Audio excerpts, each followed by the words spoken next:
तो दोस्तों, क्योंकि सास भी कभी बहू थी के आज के एपिसोड की शुरुआत वहीं से होती है जहां पार्थ सड़क पर वैष्णवी को कुछ बदमाशों के बीच फंसा हुआ देख लेता है। उसको देखते ही वो घबरा जाता है और तुरंत पहचान लेता है कि मुसीबत में फंसी लड़की वैष्णवी ही है। तो इधर रियांश मजाकिया अंदाज में उसको कहता है कि अगर वो सच में वैष्णवी है तो यहाँ बैठकर पहचान बताने की बजाय जाकर उसकी हेल्प करनी चाहिए पार्थ को। तो ये सुनते ही पार्थ बिना समय गवाए गाड़ी से उतर जाता है और उन लोगों से भिड़ जाता है। शुरुआत में वो पूरी ताकत से मुकाबला करता है, लेकिन सामने वाले दो होते हैं। धीरे धीरे हालात उसके खिलाफ होने लगते हैं। वैष्णवी भी इधर बीच में आकर उसको बचाने की कोशिश करती है, मगर उसे भी धक्का देकर अलग कर दिया जाता है। फिर कुछ ही पलों में बदमाश पार्थ को नीचे गिराकर बुरी तरह पीटने लगते हैं। गाड़ी में बैठा रियांश ये सब देख रहा होता है। वो पार्थ की हालत देखकर हंस पड़ता है और तंज कसता है कि इतनी मार खाने के बाद तो लगता नहीं कि ये अकेले कुछ कर पाएगा। तो आखिरकार वो खुद गाड़ी से उतरता है और सीधे लड़ाई में कूद पड़ता है। फिर एक एक करके सभी गुंडों की जमकर पिटाई करता है रियांश। कुछ ही देर में पूरा पल्ला पलट जाता है और बदमाश भागने पर मजबूर हो जाते हैं। फिर गुंडों को भगा देने के बाद इधर वैष्णवी रियांश का धन्यवाद करती है। इसके बाद रियांश पार्थ की तरफ बढ़ता है और उसको उठाने के लिए हाथ आगे करता है। तो पार्थ के खड़े होने के बाद रियांश उसके चेहरे पर लगी चोटों को गौर से देखने लगता है। वो उसके घावों को चेक करने जैसा बर्ताव करता है, लेकिन अगले ही पल अचानक उसको एक जोरदार मुक्का मार देता है। ये देखकर वैष्णवी तुरंत दौड़कर पार्थ के पास आती है और उसको संभालते हुए रियांश से पूछती है कि आखिर उसने ऐसा क्या किया जो उसे वो मार रहा है। पार्थ भी इधर हैरान और नाराज होकर रियांश से सवाल करता है कि क्या उसका दिमाग खराब हो गया है। तो इस पर रियांश पार्थ को मिस्टर डेढ़ पसली कहकर चिढ़ाता है। फिर तंज कसते हुए कहता है कि असली समस्या उसी में है, क्योंकि वो तो उन लोगों के हाथों बुरी तरह पिट रहा था। उसकी हालत देखकर लग रहा था जैसे वो खुद को भी नहीं बचा पा रहा हो। तभी वैष्णवी पार्थ के लिए पानी लेने चली जाती है और इधर वैष्णवी के जाते ही पार्थ रियांश को कहता है कि उसने जो किया वो गलत था। लेकिन रियांश उसकी बात को दूसरी दिशा में ले जाता है। वो कहता है कि शायद उसे इस बात का ज्यादा बुरा लग रहा है कि वैष्णवी के सामने उसकी इज्जत चली गई। फिर वो उसे समझाने वाले अंदाज में कहता है कि अगर वो सच में वैष्णवी की परवाह करता है तो उसे उसकी रक्षा करने के काबिल भी होना चाहिए। तो पार्थ इस पर सफाई देते हुए कहता है कि सब कुछ अचानक हुआ था और अगर ऐसा दोबारा हुआ तो वो किसी को नहीं छोड़ेगा। इस पर रियांश तुरंत पलटकर पूछता है कि क्या वो सच में यही कहना चाहता है कि अगली बार भी वैष्णवी की जान खतरे में पड़े और वो फिर वही गलती दोहराए। उसके मुताबिक समझदारी सिर्फ लड़ने में नहीं, सही समय पर सही फैसला लेने में होती है। तो पार्थ झुंझलाकर कहता है कि उसे अब उससे कोई बात नहीं करनी। इसी बीच वैष्णवी वापस लौटती है और पार्थ को पानी देती है। वो उसकी हालत देखकर चिंता जताती है और कहती है कि उसके कपड़े पूरी तरह खराब हो चुके हैं, जबकि उन्हें क्लाइंट मीटिंग के लिए भी जाना है। फिर वो पूछती है कि वो ठीक तो है ना। तो रियांश इधर मौका नहीं छोड़ता। वो मजाक में पार्थ के सिर पर हाथ फेरते हुए कहता है कि उसकी हालत ऐसी हो गई है कि इस रूप में तो उसे भीख भी ना मिले। ये सुनकर पार्थ उसको चेतावनी देता है कि वो अपनी हद में रहे, लेकिन रियांश फिर भी नहीं रुकता। वो कहता है कि अगर पार्थ की हालत इतनी खराब है तो वो पैदल चले जाए घर। उसके हिसाब से वो और वैष्णवी मीटिंग संभाल लेंगे। ये सुनते ही पार्थ तुरंत विरोध करता है। वो कहता है कि उसको सिर्फ कुछ मिनट चाहिए कपड़े बदलने के लिए और वो दोनों को अकेले कहीं नहीं जाने देगा। साथ ही वो ये भी जताने लगता है कि अगर उसने शुरुआत में उन लोगों का सामना ना किया होता तो रियांश को कभी मौका ही ना मिलता। इस पर रियांश मुस्कुराकर पार्थ को जरूरत से ज्यादा इनसिक्योर महसूस करने वाला इंसान बताता है। फिर आखिर में वो दोनों को गाड़ी तक ले जाता है और पार्थ को पीछे वाली सीट पर बिठा देता है और वैष्णवी को भी। दूसरी तरफ शांति निकेतन में माहौल बिल्कुल अलग होता है। गौतम हेमंत की तारीफ करते हुए कह रहा होता है कि जिस तरह उन्होंने केस संभाला था वो काबिले तारीफ था। वो खुद को उनका प्रशंसक कहता है। तो हेमंत भी जवाब में गौतम की उपलब्धियों की तारीफ करता है। उसका कहना होता है कि उम्र भले ही कम हो, लेकिन काम के मामले में वो भी कई बड़े लोगों से आगे निकल चुका है। इसके बाद गौतम हेमंत से पूछता है कि अचानक उनके आने की वजह क्या थी। तो हेमंत बताता है कि तुलसी का फोन आया था। उन्होंने सिर्फ इतना कहा था कि कुछ जरूरी बात करनी है, इसलिए वो चले आए, लेकिन असली मुद्दा उन्हें भी नहीं पता। तभी तुलसी चाय लेकर आती है। वो गौतम को भी चाय ऑफर करती है, लेकिन वो मना कर देता है। कुछ देर बाद हेमंत सीधे तुलसी से रिटायरमेंट वाली बात का जिक्र करता है। उसका कहना होता है कि यह सुनकर उसे काफी हैरानी हुई थी। गौतम भी इधर यह सुनकर चौंक जाता है। तो तुलसी मुस्कुराकर बोलती है कि आखिर एक उम्र के बाद जिम्मेदारियां आगे बढ़ानी ही पड़ती है। जैसे पहले पीढ़ी ने उन्हें जिम्मेदारी दी थी, वैसे ही अब अगली पीढ़ी को मौका देने का समय आ गया है। वो समझाती है कि अगर छोटे लोगों को जिम्मेदारी नहीं मिलेगी तो वे सीखेंगे कैसे, और अगर उनसे कोई गलती हुई तो वो खुद मौजूद रहेगी उन्हें संभालने के लिए। तो हेमंत उसकी सोच की सराहना करता है, लेकिन फिर पावर ऑफ अटर्नी वाली बात का जिक्र करता है। तो तुलसी कहती है कि वो अब हर छोटे बड़े कागज पर हस्ताक्षर करते करते थक चुकी है। गौतम और करण भी हमेशा अपने अपने कामों में बिजी रहते हैं, तो ऐसे में घर में जो लोग मौजूद हैं उनमें नकुल, पार्थ और रियांश ही मुख्य विकल्प बचते हैं। उसका विचार है कि इन तीनों में से किसी एक को अधिकार देकर कुछ जिम्मेदारियां सौंपी जाए ताकि काम आसानी से चलता रहे। तो गौतम तुरंत कहता है कि नकुल अभी छोटा है और उसकी प्राथमिकता पढ़ाई है, इसलिए फिलहाल उसका नाम इस चर्चा से बाहर रखना चाहिए। तो तुलसी सहमत होती है और फिर बात पार्थ और रियांश तक सीमित रह जाती है। इधर हेमंत पूछता है कि क्या परिवार के बाकी मेंबर्स इस फैसले को आसानी से स्वीकार करेंगे। तो तुलसी कहती है कि ये फैसला आज हो या कल किसी दिन तो करना ही पड़ेगा। इससे कंपनी का काम आसान होगा और सभी को सहूलियत मिलेगी। इस पर हेमंत हंसते हुए कहता है कि वो और गौतम तो बात समझ जाएंगे, लेकिन असली मजा तब आएगा जब घर की बहुओं को ये खबर दी जाएगी। गौतम भी मजाक में कहता है कि वो दिन काफी मनोरंजक रहने वाला है। तो तुलसी तुरंत दोनों को डांटते हुए कहती है कि वो जिम्मेदारी कम करने की गंभीर बात कर रही है और इन्हें उसमें भी मनोरंजन दिखाई दे रहा है। अगले सीन में हम देखते हैं कि पार्थ घर पर पहुंच चुका होता है। उसके चेहरे और शरीर पर लगी चोटें देखकर नंदिनी घबरा जाती है। वो जानना चाह रही होती है कि आखिर उसके साथ क्या हुआ है और क्या किसी से झगड़ा हुआ था उसका। तभी रियांश बीच में आकर बड़ी बेफिक्री से कहता है कि चोटों में उसका भी योगदान है। उसके मुताबिक हालात ऐसे थे कि उसे एक जोरदार मर्दों वाला फौलादी मुक्का भी लगाना पड़ा पार्थ को।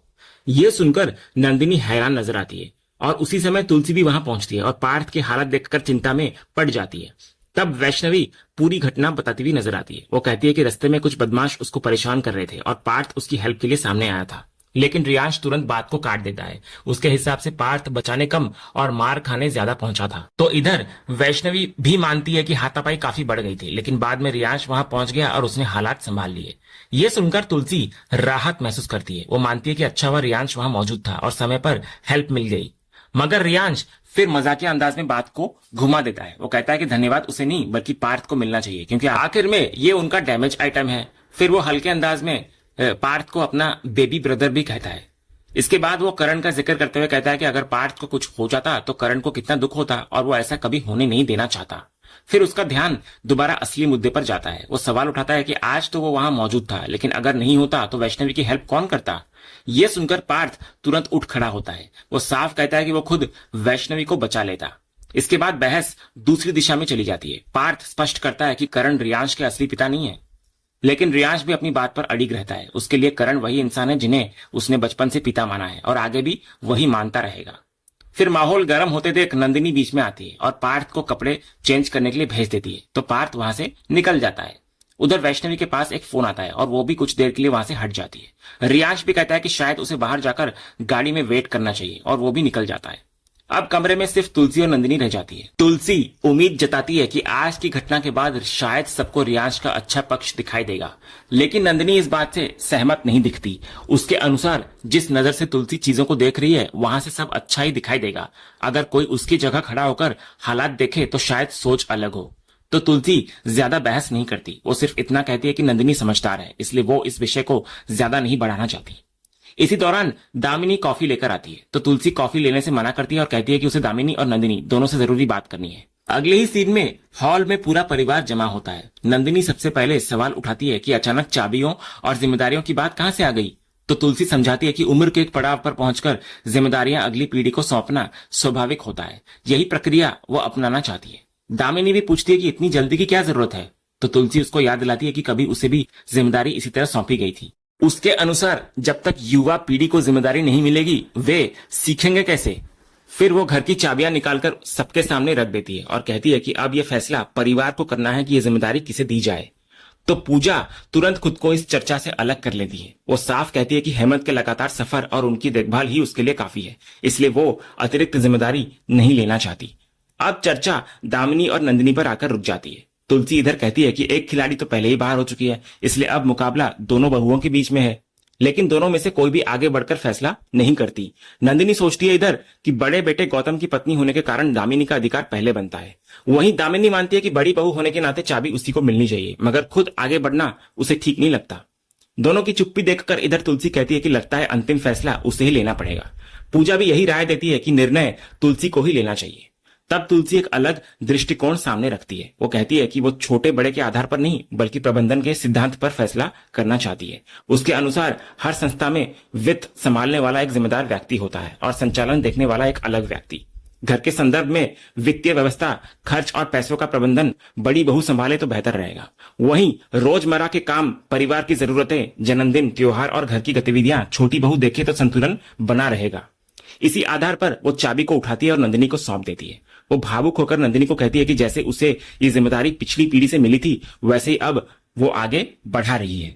नंदिनी चाबी ले लेती है लेकिन दामिनी का चेहरा थोड़ा उतर जाता है। तो तुलसी दामिनी को समझाती है कि इसका मतलब ये नहीं कि उसकी भूमिका कम हो गई है, क्योंकि घर की जिम्मेदारी दोनों बहुओं की है और दोनों को मिलकर निभानी होगी। तभी हेमंत इस समाधान की तारीफ करता है। उसके अनुसार इतना कठिन मामला इतनी सहजता से सुलझाना काबिले तारीफ है जो तुलसी ने किया है। पूजा भी फैसले का समर्थन करती है। इसके बाद तुलसी याद दिलाती है कि घर की जिम्मेदारी का बंटवारा तो हो गया, लेकिन कारोबार की जिम्मेदारी का फैसला अभी बाकी है। तभी हेमंत गौतम को इशारा करता है कि पावर ऑफ अटर्नी को लेकर उससे उसे कुछ अलग से बात करनी है। तो दोनों अंदर चले जाते हैं। इधर पूजा चाय बनाने चली जाती है। वहीं नंदिनी भी नई मिली चाबी को रखने के बहाने कमरे की ओर बढ़ जाती है। इसके बाद दामिनी भी वहां से उठकर जाने लगती है, लेकिन तुलसी उसको अपने पास बैठने के लिए रोक लेती है। तुलसी को महसूस होता है कि चाबी नंदिनी को मिलने के बाद कहीं दामिनी के मन में कोई बात तो नहीं रह गई, इसलिए वो बड़े प्यार से उससे पूछती है कि कहीं वो उससे नाराज तो नहीं है। साथ ही वो ये भी समझाती है कि उसके फैसले के पीछे कोई पक्षपात नहीं था। उसको सच में लगता है कि दामिनी और नंदिनी दोनों मिलकर घर की जिम्मेदारियां बहुत अच्छे से निभा सकती हैं। तभी दामिनी शांत स्वर में जवाब देती है कि उसे किसी सफाई की जरूरत नहीं है। उसके अनुसार तुलसी हमेशा सोच समझकर ही फैसला लेती है, इसलिए वो उनके निर्णय को गलत नजर से नहीं देख सकती। इसके बाद दामिनी बातचीत को घर की जिम्मेदारियों से हटाकर कारोबार की तरफ ले जाती है। वो याद दिलाती है कि घर का फैसला तो हो गया, लेकिन बिजनेस की जिम्मेदारी का क्या होगा। तब तुलसी बताती है कि इस विषय पर वो पहले ही हेमंत और गौतम के साथ चर्चा कर चुकी है। काफी विचार विमर्श के बाद बात आकर पार्थ और रियांश पर टिक गई है। फिलहाल उन्हीं दोनों में से किसी एक को यह अधिकार देने पर विचार किया जा रहा है। यह सुनकर दामिनी नकुल का नाम उठाती है। उसको हैरानी होती है कि क्या इस फैसले में नकुल के बारे में नहीं सोचा गया। तो तुलसी उसको समझाती है कि गौतम ने बताया है कि नकुल का सपना विदेश जाकर पढ़ाई करना है। अगर उसका मन पढ़ाई में है तो उसे वही करने देना चाहिए। जब वो यहाँ मौजूद ही नहीं रहेगा तो उसको पावर ऑफ अटर्नी देकर क्या फायदा। लेकिन दामिनी की चिंता हालांकि कुछ और होती है। वो कहती है कि परिवार पहले से ही दूरियों का सामना करता आया है और अब अगर नकुल भी दूर चला गया तो भविष्य में उसका क्या होगा। उसके मन में डर होता है कि कहीं आगे चलकर उसे उसका हक न मिले।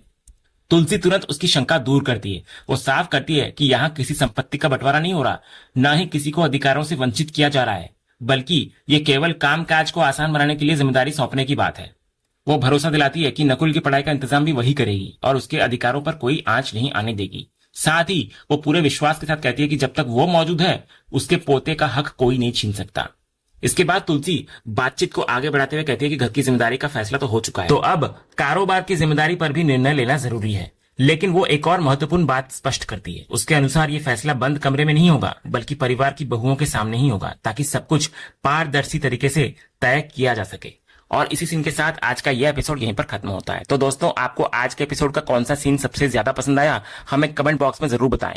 अगर आप क्योंकि सास भी कभी बहू के फैन हैं और कोई भी अपडेट मिस नहीं करना चाहते तो हमारे इस चैनल को सब्सक्राइब करना ना भूलें और बेल आइकन को भी जरूर दबाएं। हम मिलते हैं अगले एपिसोड के अपडेट के साथ। तब तक के लिए धन्यवाद।